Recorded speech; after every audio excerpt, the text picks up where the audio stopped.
On va commencer de suite, hein, et tous ceux qui pourront prendre en cours prendront en cours cette conférence web.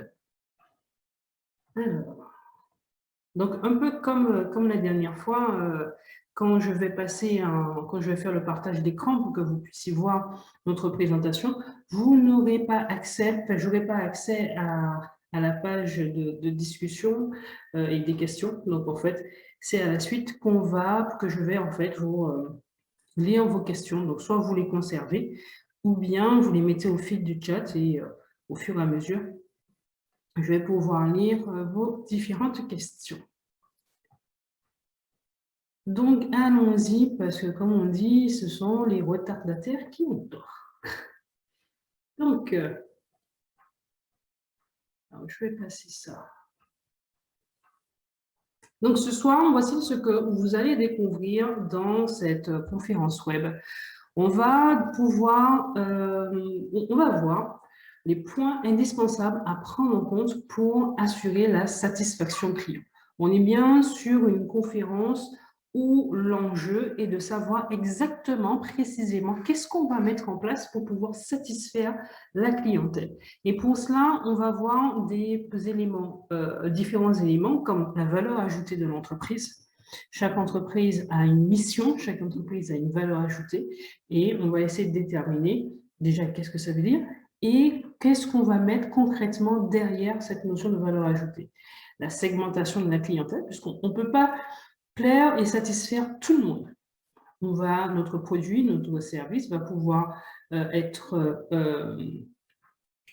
plaire à une petite catégorie de personnes et on va essayer de déterminer quelle est cette catégorie de personnes et comment on fait en fait pour segmenter cette catégorie de personnes. Ensuite, qu'est-ce qu'on fait? Comment font les grandes entreprises pour pouvoir produire bon du premier coup? Et on verra pourquoi c'est essentiel à un certain stade de développement de l'entreprise, pourquoi c'est important de pouvoir produire bon du premier coup. Quels sont les acteurs indispensables de bon business? Quels sont les différents canaux de distribution? On a produit, on s'est d'abord assuré que notre entreprise a une mission, a une valeur ajoutée, on a produit et donc, une fois qu'on a produit, il faut livrer. Et bien sûr, le nerf de la guerre, ce qui fait qu'une entreprise dure par rapport à une autre, c'est sa rentabilité. Et puis, en dernier, on verra quelle méthodologie précise nous allons mettre en place pour pouvoir mettre en œuvre tous les éléments pour pouvoir satisfaire la clientèle. Donc, globalement, voici un peu comment j'ai segmenté cette conférence.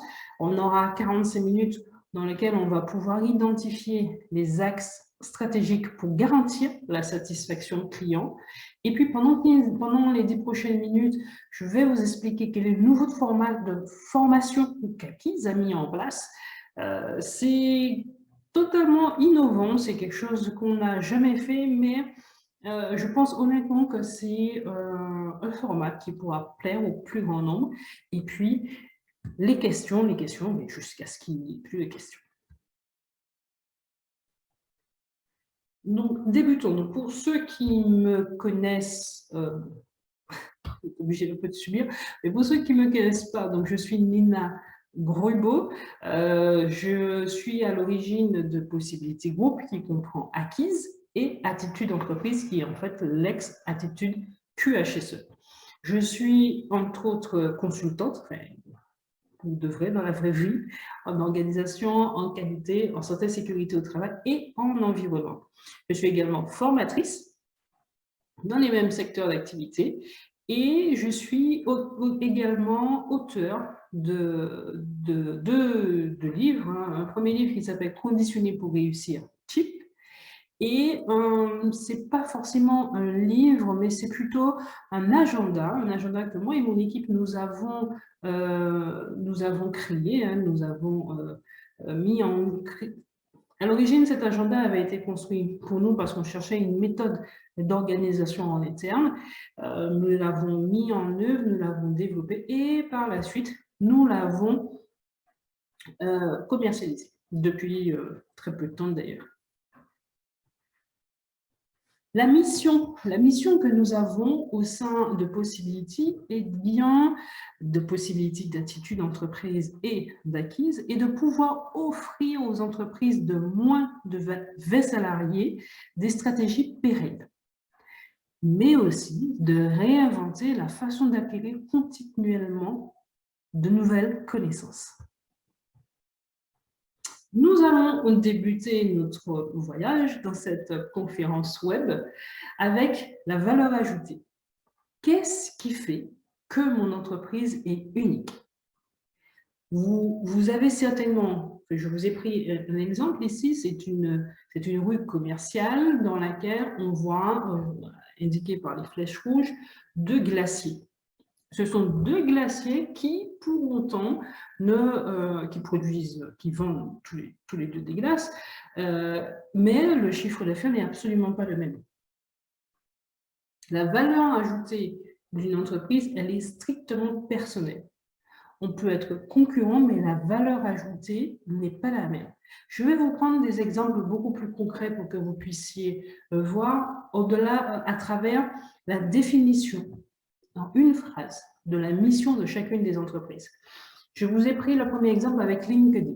LinkedIn est là pour créer une opportunité économique pour chaque membre de la main-d'œuvre mondiale. Airbnb tirer avantage de l'aspiration humaine universelle à être à sa place, du désir de se sentir accueilli, respecté et apprécié pour qui vous êtes ou que vous soyez. Ça, c'est Airbnb. Google, lui, il définit sa mission ainsi, permettre l'accès aux informations du monde en un seul clic. IKEA, pour créer une vie quotidienne meilleure pour de nombreuses personnes.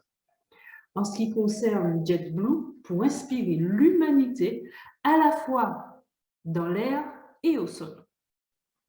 Et enfin, nous avons Tesla, qui a pour mission, qui s'est donné comme mission d'accélérer la transition du monde vers l'énergie durable. Et enfin, les TED, vous savez, les conférences dans lesquelles une personne expose une idée, une opinion. Le TED s'est donné comme mission de diffuser des idées. Pour définir sa mission, pour définir la valeur ajoutée de son entreprise, il peut y avoir d'autres méthodes. L'autre méthode, c'est de se poser une série de questions. À quel besoin répond votre entreprise? Et quel est son domaine d'activité, quelles sont les compétences, quel est le savoir-faire, quelles sont les techniques innovantes que vous utilisez et pourquoi? Quelles sont les raisons qui ont motivé la création de l'entreprise? Ou encore, quelles sont les raisons qui ont motivé le développement de l'entreprise? Si je reviens un peu en arrière sur les missions de Possibility. Les missions de Possibility, offrir aux entreprises de moins de 20 salariés des stratégies pérennes et réinventer la façon d'acquérir continuellement de nouvelles connaissances. Ça, ce sont les missions qu'on s'est confiées. On est avant tout des consultants et des formateurs. L'équipe est constituée de consultants et de formateurs principalement, au-delà bien sûr du personnel administratif et logistique qui nous aide au quotidien à accomplir cette mission.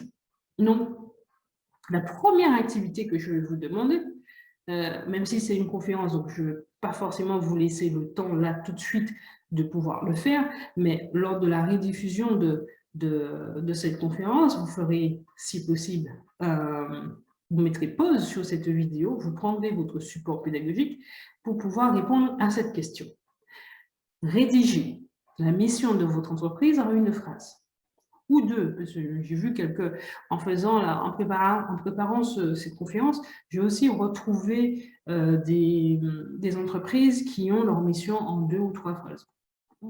Je trouve ça un petit peu long, mais essayez en tout cas, en une phrase, de définir la mission de votre entreprise. Et je rappelle, la mission de l'entreprise est strictement personnelle, elle est individuelle, elle ne peut pas être identique. Si je fais un rapide retour en arrière sur, par exemple, IKEA. IKEA a d'autres concurrents comme But, comme Proforama et bien d'autres. Et pourtant, leurs missions ne sont pas définies exactement de la même manière.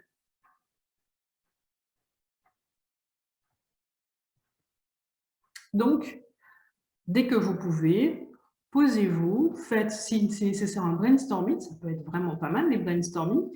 Donc, pour info, je rappelle, c'est un groupe de personnes à qui vous soumettez une problématique. Quelle est la mission, quelle est la valeur ajoutée de notre entreprise? Et face à cette problématique, vous leur demandez de donner des idées, et les idées émergent, et au fur et à mesure de la discussion, vous arrivez à faire un consensus sur une phrase qui, selon vous, définit la mission de l'entreprise. En quoi cela va être intéressant pour la suite? Une fois que vous avez la mission de votre entreprise, par la suite, ça va être intéressant d'avoir les activités clés. Quelles sont les activités indispensables pour permettre de produire efficacement? Quelles sont les activités indispensables, nécessaires, fondamentales pour produire efficacement? Je vous ai pris une première vision schématique. C'est ce qu'on appelle dans le jargon qualité une cartographie. Et là, c'est la cartographie d'acquise. Nous, avant, cette cartographie reprend une partie où il y a tout ce qui est management, tout ce qui est direction. Donc, on prend en compte les orientations des clients, hein, principalement, les ressources humaines. Calliope, c'est le référentiel qualité, dans lequel le principal référentiel qualité d'acquise, parce qu'il y en a un autre, et bien sûr, le principe d'amélioration continue. Et là, on a nos activités clés, nos activités indispensables, comme la création de formation.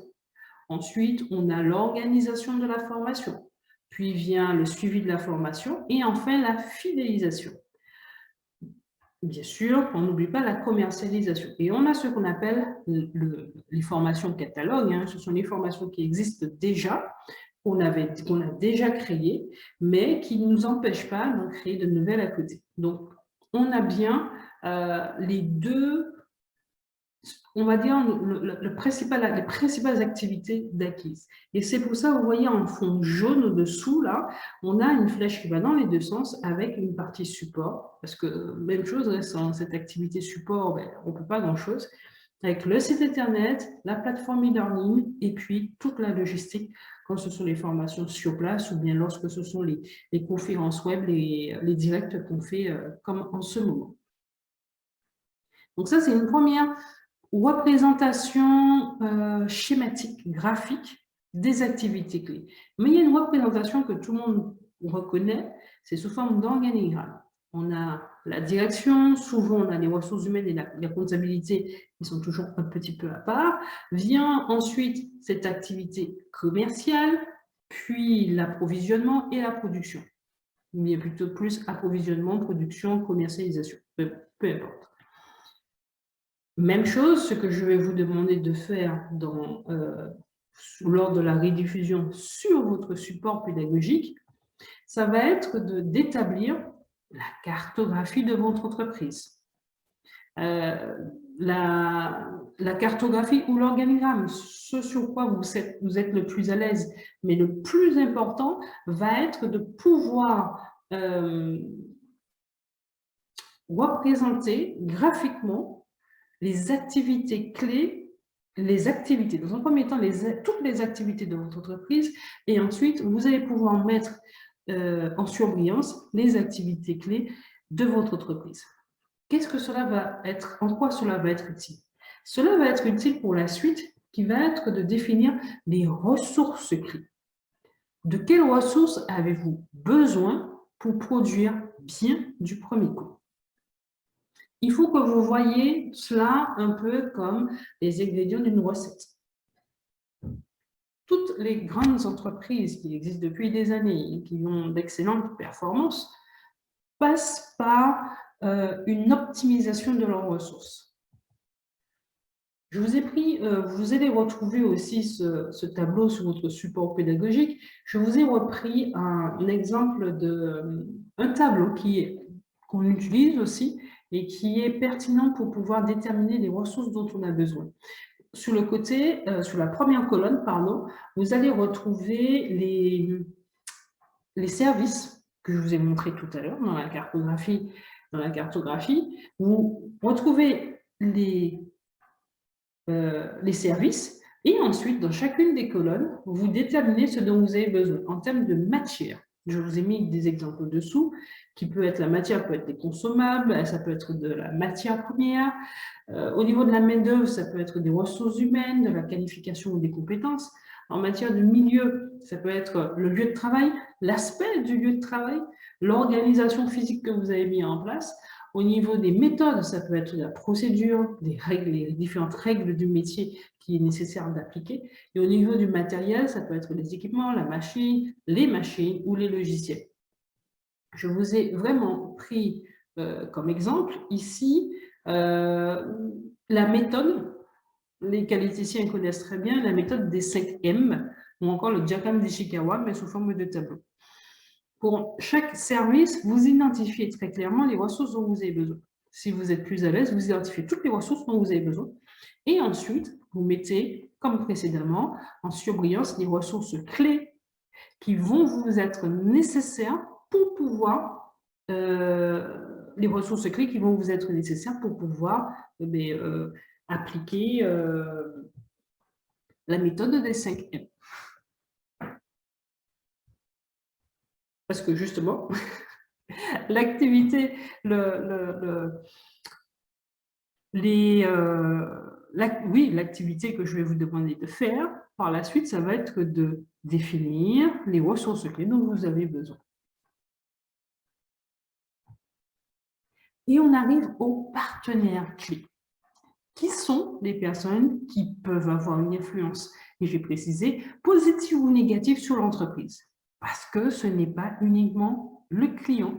Là, c'est vraiment quelque chose qu'il faut à tout prix nécessairement se sortir de la tête en mettant cette image. C'est pas anodine parce que là où le monsieur il met son point, c'est l'entreprise. Et à côté de l'entreprise, vous avez tout le réseau d'influence. Vous voyez très bien, il y a l'entreprise, mais autour de l'entreprise, il n'y a pas uniquement les clients. On a d'autres personnes qui permettent à l'entreprise de fonctionner et qui permettent à l'entreprise de fonctionner positivement ou négativement. Et le négativement, ce n'est pas uniquement les concurrents. On peut avoir une relation concurrentielle saine qui permette à tout le monde de pouvoir progresser, comme dans le cas de la concurrence malveillante. Ce sont une concurrence qui fait plutôt du tort à une entreprise. Ici, ce tableau, même chose, vous le retrouverez également dans votre support pédagogique. Vous avez les parties intéressées avec une première colonne qui, je vous propose de lister toutes les parties intéressées. Donc, je vous ai mis quelques exemples. Les parties intéressées, bien sûr, on met d'abord les clients, ça c'est sûr. On met la banque. Parce que quand la banque fait défaut, je peux vous garantir que ça peut faire très mal à l'entreprise. Le fournisseur de farine, parce que là j'ai pris un exemple de pâtisserie, l'eau, les collaborateurs, la sécurité sociale, parce que si vous avez des collaborateurs, vous payez des salaires, et donc vous payez des salaires, une partie des charges patronales vont à la sécurité sociale, l'autre partie va aux impôts, la poste, etc., etc. Ensuite, vous déterminez si ces parties intéressées sont internes ou externes. Il y a, par exemple, en interne, on peut très bien aussi rajouter les actionnaires.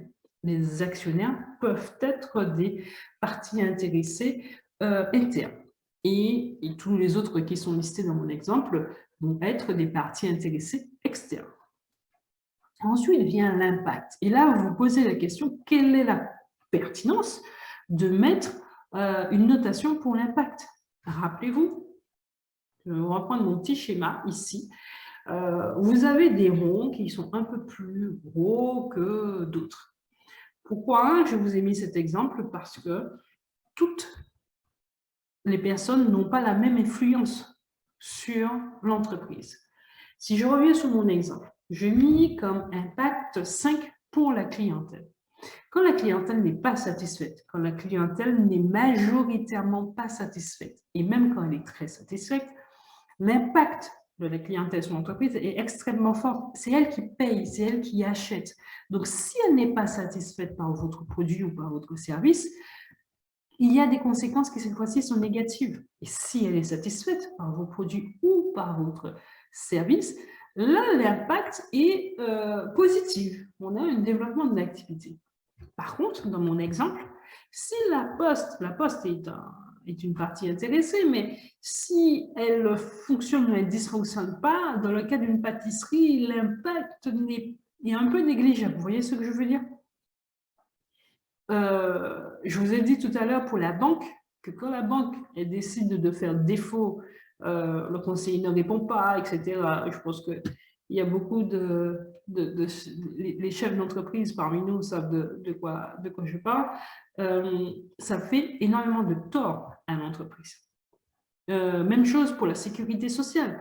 Le fait de ne pas payer ses cotisations patronales, au bout d'un certain temps, fait très mal à l'entreprise, y compris ses impôts. Donc, l'exercice que je vais vous demander de faire sur votre support pédagogique va être de déterminer les parties intéressées qui ont le plus d'impact sur votre activité. Et cela va nous permettre d'arriver sur un nouveau chapitre. Mais avant d'arriver sur ce nouveau chapitre, je reprends avec vous. On a vu la valeur ajoutée de l'entreprise, on a vu les partenaires clés, les ressources, ainsi que les parties intéressées, je l'ai dit, et ce qui nous permet maintenant d'aborder la structure du coût. Alors, c'est quoi la structure du coût? C'est extrêmement, et là on peut se poser la question, le rapport avec la satisfaction client, etc. La structure de coût, enfin ce chapitre, est là pour déterminer les coûts qui sont les plus importants pour l'entreprise. En gros, quelles sont les charges les plus lourdes? En déterminant les charges les plus lourdes, le gestionnaire, la direction va pouvoir répartir les sommes en fonction des activités clés et ou des ressources clés, ce que nous avons vu précédemment. Je vous ai mis même chose dans le support pédagogique, ce petit tableau avec les charges fixes et les charges variables. Avec personnel, l'effectif, les matières premières, la location de bureau, les ressources, recherche et développement, etc., etc. Ce que je vais vous demander, c'est de pouvoir lister les charges de votre entreprise et ensuite de mettre le montant moyen, parce que autant pour les charges fixes, on a un montant qui est clairement défini, mais qui peut varier d'un mois à un autre. Donc, on prend les 12 derniers mois et on détermine une moyenne. Même chose pour les charges variables. On prend les 12 derniers mois et on détermine une moyenne. En quoi cela va être important pour nous? Cela est important parce que ça pourra nous donner un résultat brut.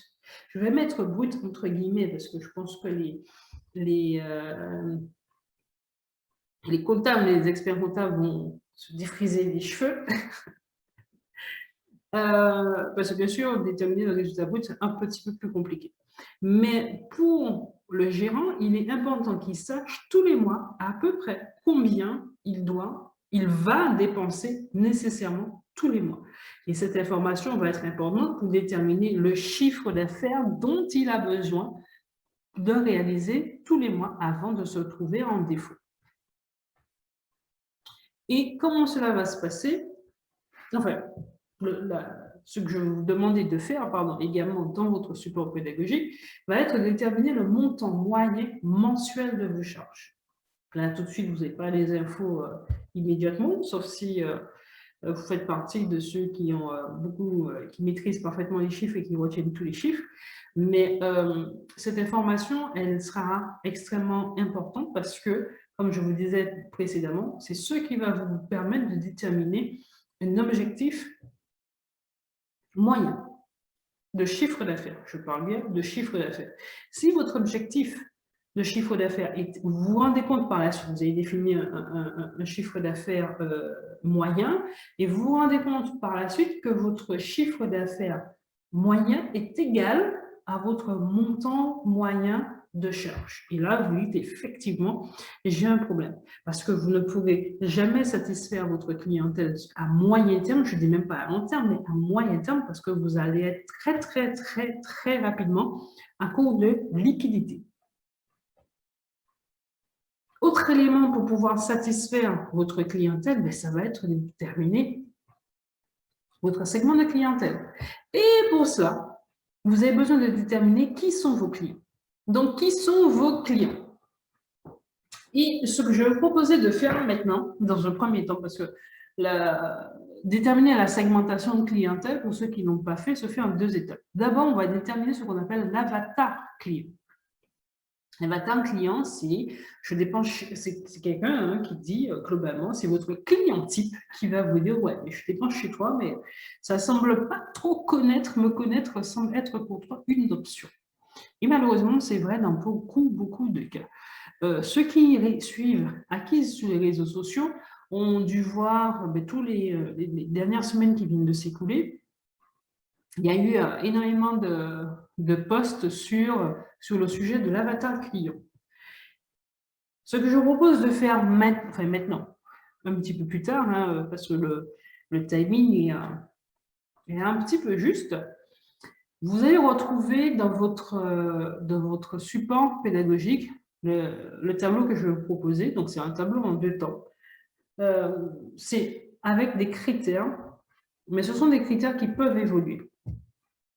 Pour pouvoir vendre, d'ailleurs, sur le mot vendre, vente, il y a énormément de personnes qui bloquent dessus parce qu'ils estiment que vendre, c'est pas forcément quelque chose de bien, c'est un peu malhonnête, enfin, qui mettent énormément une projection extrêmement négative de la vente. Ce qui est une erreur. Depuis la nuit des temps, on vend. Pas forcément avec de l'argent, on fait du troc, mais en fait, on échange un bien ou un service contre, dans notre cas, contre de l'argent. Votre produit et votre service est bon, il est excellent. Sinon, vous n'aurez certainement pas proposé, parce que je pars, probablement vous allez dire, c'était vous dire que je suis naïve, mais c'est pas grave, j'assume complètement ma perception des choses. Je parle du fait que, en tout cas, ceux qui suivent cette conférence sont des gens honnêtes et qui vendent un produit ou un service dont ils sont convaincus de son utilité pour cette personne. Mais on est encore d'accord que votre produit, votre service n'est pas utile à tout le monde. Donc, pour être sûr de vendre le bon produit, le bon service à la bonne personne, on va essayer de déterminer cette personne. Ce que je vous propose de faire dans votre avatar, ça va être de mettre même une photo de cette personne. On va déterminer la situation personnelle de cette personne. D'abord son genre, homme, femme, bon, entre les deux, écoutez, pourquoi pas. La tranche d'âge, si vous avez l'âge exact, c'est parfait. C'est une personne avec ou sans enfant, célibataire ou en couple, elle habite en zone urbaine, en campagne, en appartement, quelle est sa profession, quelle est sa rémunération moyenne. Ou encore, on peut s'attacher à savoir son caractère. Quelle est son attitude, son état d'esprit? Aime-t-il ou aime-t-elle la nouveauté? Aime-t-il prendre des décisions? C'est-à-dire, est-ce que c'est lui qui est décisionnaire ou bien c'est d'autres personnes qui décident à sa place, comme dans le cas d'un enfant? Est-il enthousiaste à toutes nouvelles idées ou bien est-il plutôt conservateur? Partage-t-il les mêmes valeurs que vous? Si oui, quelles sont ses valeurs?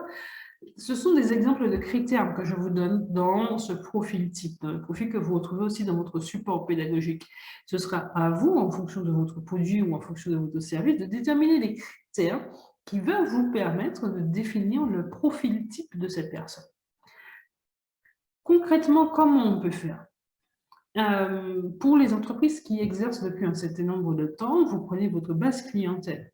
Et sur la base clientèle, vous essayez de déterminer est-ce que vous avez majoritairement affaire à des femmes, est-ce que majoritairement vous avez affaire à des hommes, etc. Est-ce qu'ils habitent plus à la campagne, est-ce que ce sont plus des citadins, etc. Et puis, si d'aventure, vous n'avez pas dans cette base clientèle ces informations, vous trouvez un moyen soit via une enquête, ou bien au travers de la nouvelle clientèle qui arrive, vous trouvez un moyen pour avoir ces informations-là. Soit en leur posant la question directement lorsqu'ils traversent la boutique de chez vous, soit quelle autre information vous pouvez avoir, soit Alors, aidez-moi un petit peu en envoyant cette demande d'information par mail, ou bien en les invitant à déjeuner ou à dîner à un petit groupe de clients, vos meilleurs clients, pour essayer de déterminer le profil type de ces personnes-là. C'est-à-dire, qu'est-ce qui pousse ces personnes, quels sont les points communs de toutes ces personnes qui achètent chez vous. Et c'est vraiment important parce que ça va vous permettre par la suite de pouvoir avoir une action de communication extrêmement ciblée. Par exemple, est-ce que si vous vendez des produits destinés aux enfants, vous allez faire des publicités sur YouTube Kids? Non, je crois que c'est interdit d'ailleurs sur YouTube Kids. Vous allez faire des publicités en télévision à un créneau horaire, plutôt le mercredi après-midi, où vous êtes à peu près sûr qu'il y ait des enfants derrière, qui regardent la télévision. Vous n'allez pas faire une pub à 22 heures. Vous êtes à peu près certain que les enfants sont au lit à 22 heures. En tout cas, s'ils ne sont pas au lit, ils ne sont pas devant la télévision. Donc, je vous donne un exemple tout simple, mais plus vous avez des critères et plus vous pourrez mieux cibler le profil de cette clientèle et plus aussi vous saurez quelle publicité faire, certes, mais quel produit ou quel service vous pourrez leur vendre. La question qui était, est-il enthousiaste à toute nouvelle idée? Si la réponse est non, parce que vous avez affaire à une clientèle très conservatrice qui, je ne sais pas, des œuvres d'art, etc., vous n'allez peut-être pas proposer des tableaux modernes. Vous allez être sur des tableaux plus du temps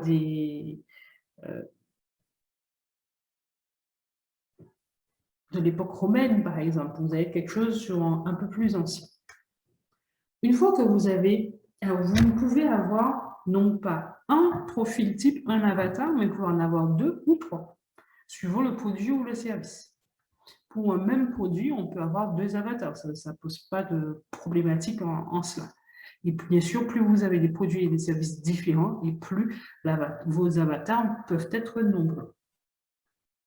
Et ensuite, vous allez pouvoir segmenter votre clientèle. Là, je vous ai pris un exemple avec les locaux et les touristes. Vous prenez un critère qui vous permettre de mieux segmenter, de mieux faire des catégories de clients.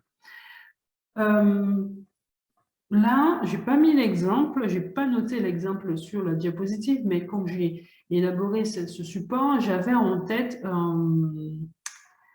une pâtisserie, un café. Un café où on peut se poser pour pouvoir discuter, prendre tranquillement son café dans un endroit extrêmement confortable. Donc, ce café a 2 segments de clientèle, les locaux et les touristes. Les locaux, ils se sont rendus compte que ce sont principalement des femmes célibataires qui viennent, qui aiment la nouveauté et qui ont une profession plutôt intellectuelle. Et l'autre catégorie de personnes qui passent chez eux, ce sont des touristes avec famille qui recherchent l'authenticité et qui ont aussi des professions intellectuelles. Donc, avec ces informations-là, ce café va pouvoir déterminer la stratégie qu'il va mettre en place. Et il peut même aller plus loin en essayant de déterminer quels sont les jours précisément où viennent la catégorie, le segment 1 et le segment 2. Il y a une forte probabilité que la famille touriste serait plus présente peut-être le matin, que les locaux viennent plutôt l'après-midi. Enfin, là, ce sont que des suppositions parce qu'on n'a pas d'informations pour cela. Je vous ai dit tout à l'heure qu'on pouvait récupérer ces informations sur la base des questionnaires, mais ça peut être aussi une simple observation. Vous demandez à chacun de vos commerciaux, par exemple, ou bien dans le cadre de mon café au serveur sur place, avec une petite checklist, de noter le nombre de femmes qui rentrent dans le café, le nombre de personnes avec enfants qui rentrent dans le café, à quelle heure, etc. Ça peut être aussi l'objet d'une enquête visuelle.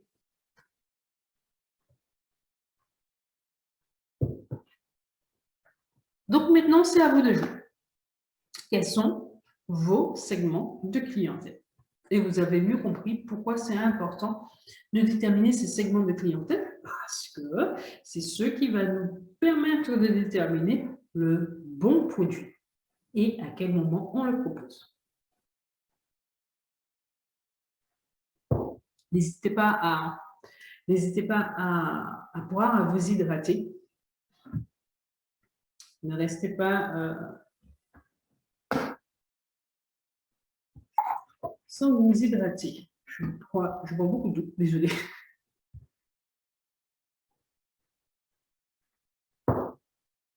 OK. Ça me permet de continuer. On va continuer avec les relations clients. Quel type de relation entretenez-vous avec votre clientèle? Et cette information aussi importante. Vous prenez, alors la loupe, elle n'est pas anodine non plus, parce que ce que je vais vous demander dans l'exercice qui va suivre, la réflexion plutôt qui va suivre, ça va être déterminé à chaque phase de votre cycle de vente, de votre cycle de production et de vente, de définir la relation que vous entretenez avec votre clientèle. Je vais commencer avec ce tableau que vous avez aussi dans votre support pédagogique. Vous retrouvez la phase boutique, physique, la phase prospection, la phase vente. J'ai oublié la phase production, d'ailleurs, si vous pouvez rajouter la phase production, la phase vente et la phase service à la clientèle, ou ce qu'on appelle globalement le SAV, le service après-vente, mais c'est un terme que je déteste, parce que ça laisse sous-entendre qu'on vend et puis basta, après-vente aussi. C'est pas très joli, quoi. Tandis que service à la clientèle, c'est encore mieux. Parce que le service à la clientèle, ça va vraiment être le service qui pourra vous permettre de vendre davantage. Donc, dans cette phase prospection, ce que je vous demande pour chacune de ces étapes, de définir, est-ce que vous avez un contact en boutique physique avec cette personne, ou bien avec votre clientèle, hein, ou bien c'est directement chez le client, ou bien au travers des médias. Les médias, ça peut être bien sûr les réseaux sociaux, la télévision, la radio, le SMS, le démarchage téléphonique. Quel contact vous établissez avec vos clients lors de ces différentes phases? Et c'est un abus de langage aussi d'ailleurs, quand je dis relation clientèle, parce que quand on est en phase de prospection, c'est pas de la clientèle, parce qu'elle n'a pas encore acheté. On est plutôt sur des prospects. Mais cette information, j'ai tenu à la préciser parce qu'elle est importante. Si la première étape pour vendre, pour présenter votre produit, et par exemple les réseaux sociaux, vous pouvez lancer, comme on dit, lancer un filet dans les réseaux sociaux avec une publicité quelconque. La personne clique sur votre publication et elle arrive sur votre boutique. Votre boutique qui peut être physique comme elle peut être en ligne, puisque vous mettez une adresse avec, vous pouvez bien sûr mettre une adresse avec un bon de réduction à venir récupérer directement sur place et cette personne atterrit en boutique physique chez vous. Donc, c'est pour ça que cette phase de prospection peut être intéressante à noter. La vente, comment se passe la vente? La vente peut être en boutique physique comme elle peut être en média, c'est-à-dire via les réseaux, via le site internet. En média, on peut rajouter site internet aussi d'ailleurs. Une boutique, une quatrième colonne, boutique virtuelle. Et même chose pour le service à la clientèle. Donc, encore une fois, je vous renvoie dans votre support pédagogique pour pouvoir répondre à cette question. Quel type de relation entretenez-vous avec votre clientèle?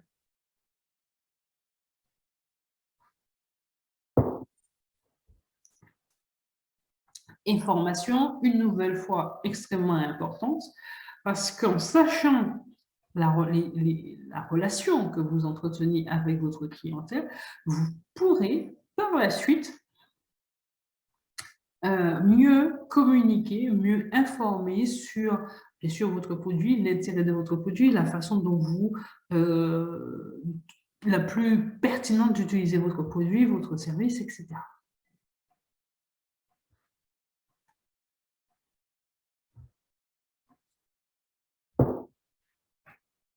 Et je suis un peu en retard sur mon timing, donc j'avance un peu plus vite. Les canaux de distribution. Quels sont vos canaux de distribution? En d'autres termes, comment vous livrez? Comment vous livrez votre produit? Comment vous livrez votre service? Vous avez un nouvel exemple pour pouvoir répondre à cette question. Un tableau, enfin deux tableaux, un qui peut être si vous proposez des produits physiques, si vous proposez une prestation intellectuelle. Est-ce que vous livrez en boutique physique ou est-ce que vous livrez en ligne? Par exemple, les formations d'acquises sont à 99,9% en ligne. Ce sont des produits virtuels. Même si on propose toujours avec nos formations des supports pédagogiques téléchargeables. Alors, certains peuvent travailler directement sur le support pédagogique, d'autres préfèrent l'imprimer pour pouvoir noter dessus, mais dans tous les cas, c'est imprimé directement par la clientèle. Donc, du coup, nos prestations au Cénacis sont des prestations intellectuelles, donc en ligne. Pas donc en ligne, tandis que les prestations d'attitude d'entreprise sont du consulting, du conseil, donc ce sont des prestations intellectuelles, ce ne sont pas des produits, mais qui peuvent être, qui ont été en présentiel chez le client et qui dorénavant sont en ligne également. Donc, c'est encore à vous de jouer en définissant les canaux de distribution de vos produits ou de vos services.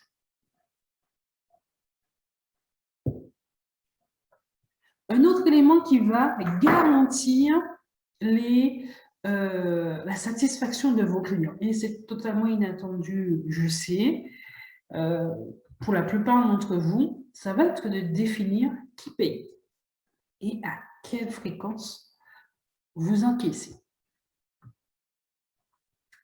Parce qu'il y a une information qui est importante, c'est que celui qui consomme n'est pas forcément celui qui paye.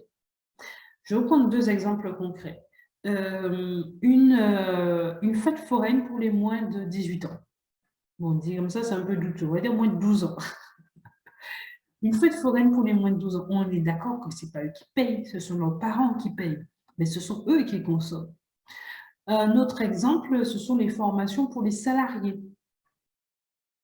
Ce n'est pas eux qui payent, mais c'est eux qui consomment. En définissant qui paye, donc des exemples, un parc d'attractions pour les moins de 12 ans, un centre de formation pour salariés, des livres pour les jeunes enfants, les utilisateurs de Google. Quand vous et moi, on va sur Google, en tant que particulier, on ne paye rien du tout. Ce sont les entreprises qui payent, les entreprises via leur publicité, etc. Même chose pour les utilisateurs de YouTube. Enfin, sauf si vous avez pris l'abonnement qui vous permet de voir voilà, sans publicité, mais la plupart d'entre eux ne payent pas. Voilà, c'est quelques exemples. Et puis, autre information qui est extrêmement importante, comment paye-t-il? À quelle fréquence êtes-vous payé? Est-ce qu'il paye par un abonnement tous les mois? Est-ce que c'est paiement comptant? Je veux un produit, je vais en magasin et je paye. Est-ce que c'est un paiement à 30 jours? Est-ce qu'il verse d'abord un compte et ensuite il paye en fin de prestation intellectuelle? Ces éléments qu'on a vus, qui payent, comment paye-t-il, etc., c'est ce qu'on appelle les flux de revenus. Et en quoi, vous pouvez vous poser la question, en quoi les flux de revenus peuvent permettre de déterminer la satisfaction de la clientèle. De prime abord, comme ça, on ne voit pas trop où on veut en venir avec cette catégorie. Ce qui est extrêmement important à comprendre, c'est que pour satisfaire la clientèle, il faut nécessairement que les finances, que la trésorerie dans l'entreprise tiennent le coup. Il faut que les revenus soient suffisants pour payer les salaires, soient suffisants pour pouvoir payer le logiciel d'exploitation, etc. Donc, il est important pour satisfaire notre clientèle de ne pas mettre de côté les flux de revenus. Et si vous ne prenez pas en compte celui qui paye et vous ne prenez en compte que le consommateur, vous avez un problème dans votre communication, dans votre marketing. Si vous ne prenez pas en compte les fréquences à laquelle vous êtes payé, vous allez arriver très rapidement à des défauts de trésorerie. Si vous travaillez, les entreprises qui travaillent essentiellement via les appels d'offres et qui travaillent avec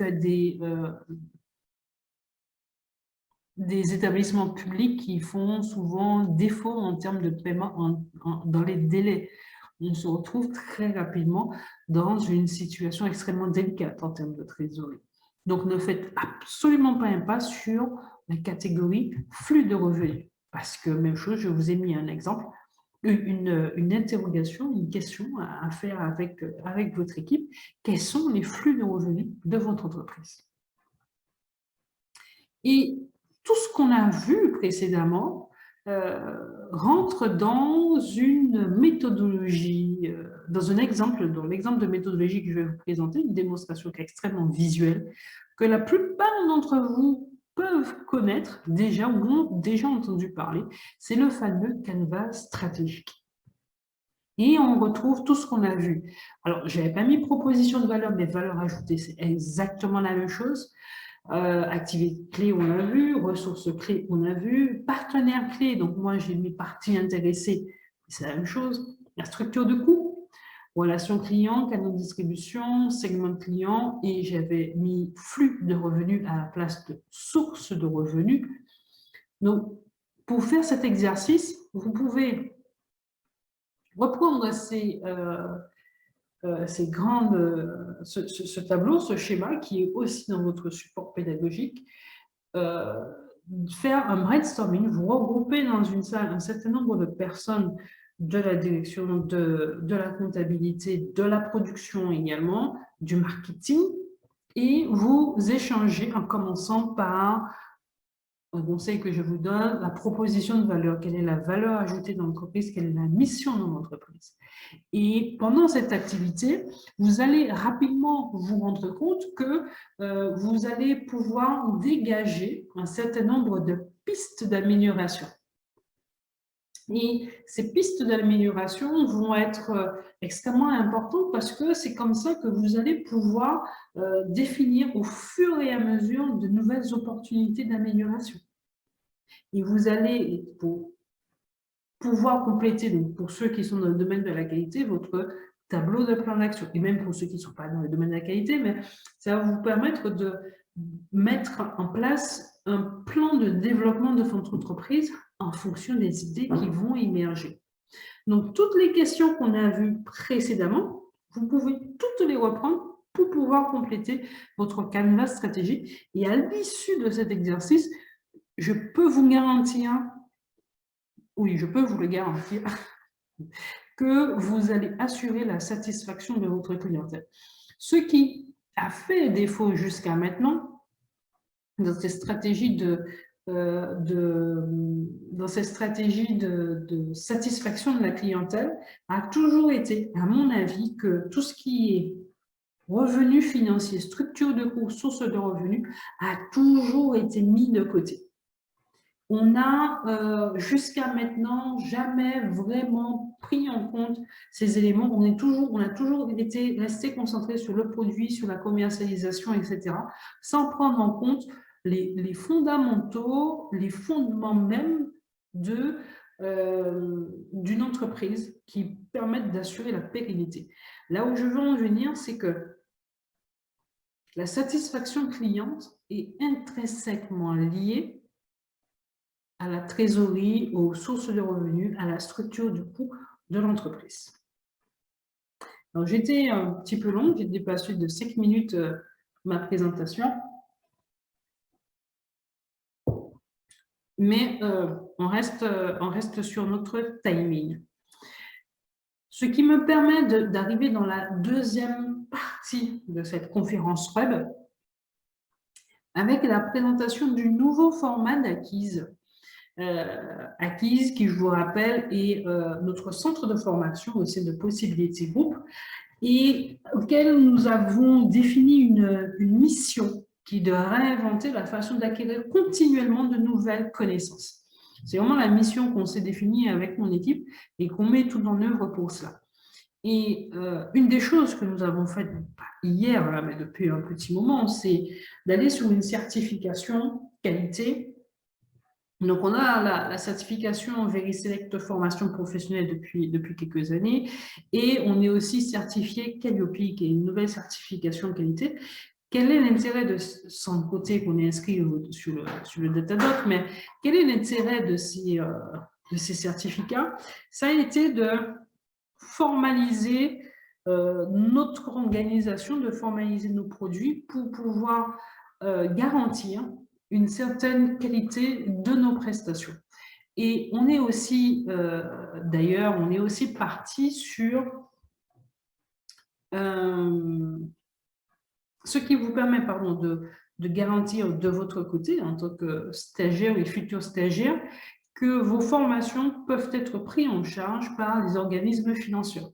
Pôle emploi, les collectivités, généralement les communautés de communes, communautés d'agglomération, la Caisse des dépôts et des consignations, etc., ou bien les différents OPCO. Quand je vous parlais du nouveau format d'acquise, je vais vous prendre plusieurs exemples de formations que nous menons. Là, c'est la première formation, maîtriser les principes de l'ISO 9001. Donc, toujours des formations en e-learning, mais on n'est pas sur... On n'est pas, pour ceux qui ont déjà suivi des formations, je ne sais pas, un format Instagram, sur Instagram, enfin, généralement sur Instagram, ils vendent ce type de formation. Quand vous y accédez, vous défilez une présentation PowerPoint et puis voilà. Nous, on va un petit peu plus loin. Déjà parce qu'on est certifié, on a fait le choix d'être certifié. Donc, derrière, vous avez un vrai formateur consultant, une vraie personne qui répond, qui corrige vos différents exercices. Ce n'est pas une machine qui corrige. Enfin, il y a certaines questions qui sont corrigées. Finalement, les quiz, les QCM, etc. sont corrigés par la machine, mais dans le cas des études de cas, c'est bien une vraie personne qui est derrière et qui corrige vos exercices, et c'est une vraie personne formée et compétente en la matière. Cette formation dure, vous avez 3 heures de vidéo, attention, 3 heures de vidéo, mais qui ne comprennent pas le temps, c'est le temps réel des vidéos, au total des 31 vidéos, mais qui ne comprennent pas le temps pour faire les exercices. Donc, finalement, on est sur 5-6 heures.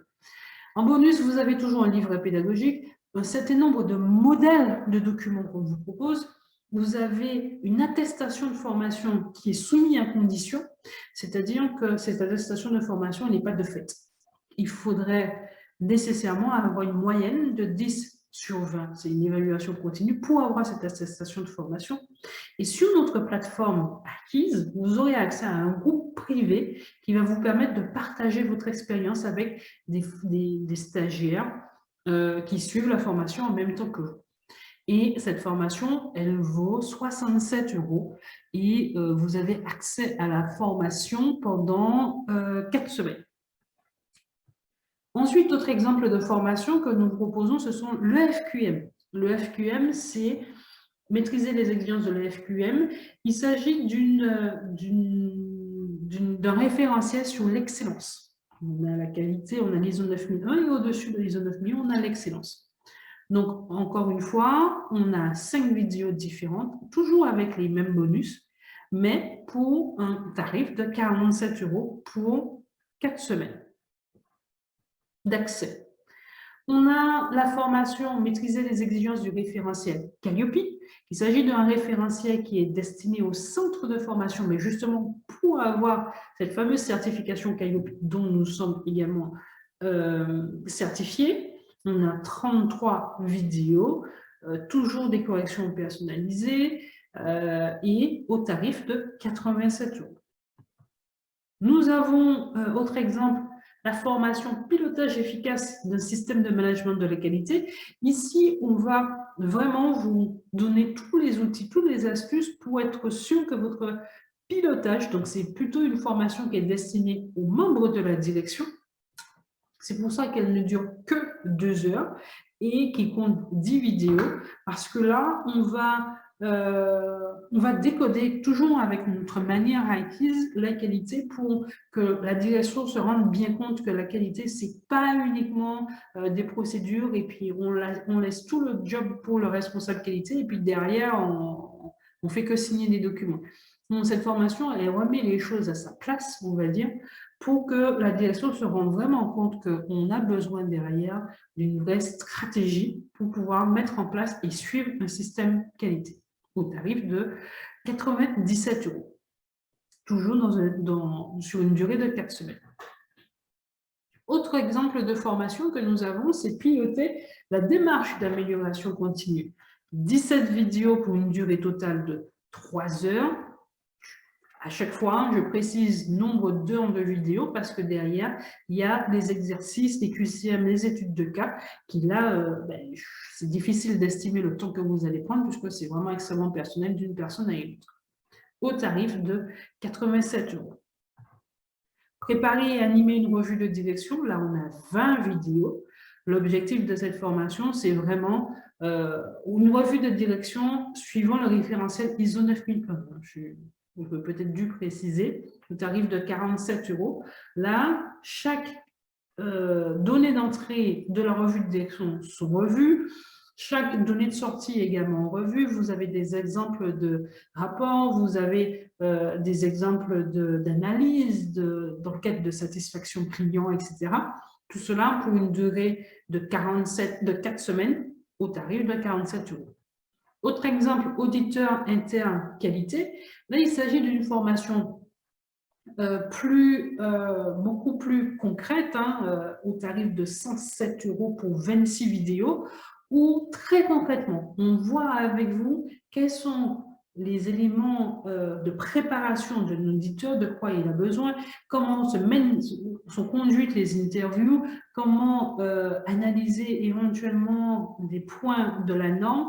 Pour suivre cette vidéo, d'ailleurs, il faut quand même avoir une certaine maîtrise de la norme ISO 9001. Et ensemble, on voit avec justement beaucoup d'études de cas cette fois-ci, même si la durée des vidéos est de 2 heures. Pour l'instant, personne n'a encore suivi cette formation au total sur une durée inférieure à 5 heures parce qu'il y a énormément d'études de cas à faire. Et derrière, il y a un vrai formateur, encore une fois, consultant, auditeur, qui corrige vos exercices et cela pour un tarif de 107 €. Donc, je vous ai présenté les nouveaux formats des formations qualité au sein d'Acquise. Ce sont des formations toutes e-learning. Donc, une fois que votre commande est validée, vous avez accès à une plateforme e-learning.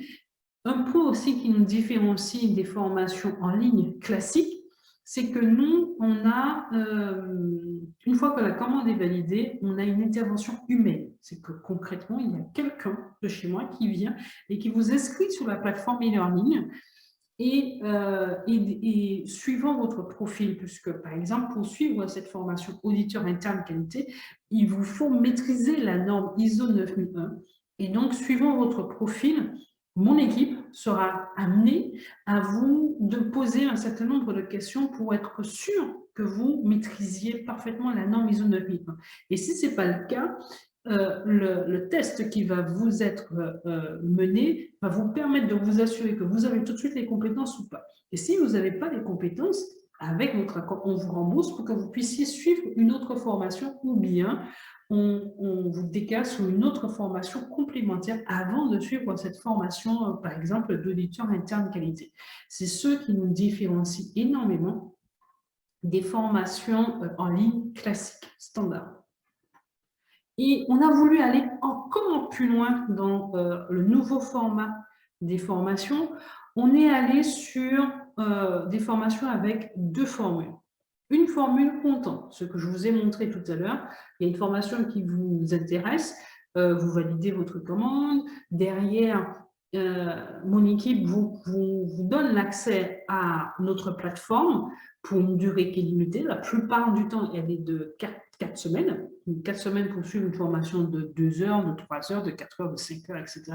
Vous pouvez, une fois que vous avez terminé votre formation, dans le délai qui vous est imparti, revenir sur cette formation, revoir.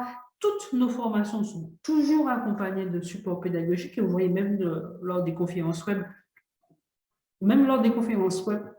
excusez-moi, même lors des conférences web, vous avez aussi des supports pédagogiques. Donc, en fait, les habitudes sont difficiles à abandonner.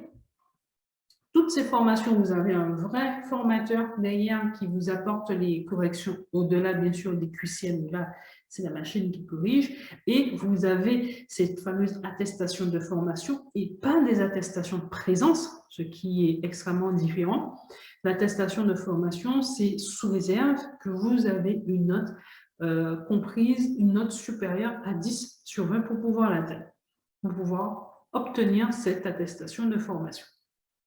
D'où l'importance d'avoir derrière un vrai formateur pour vous aider dans l'atteinte de vos objectifs.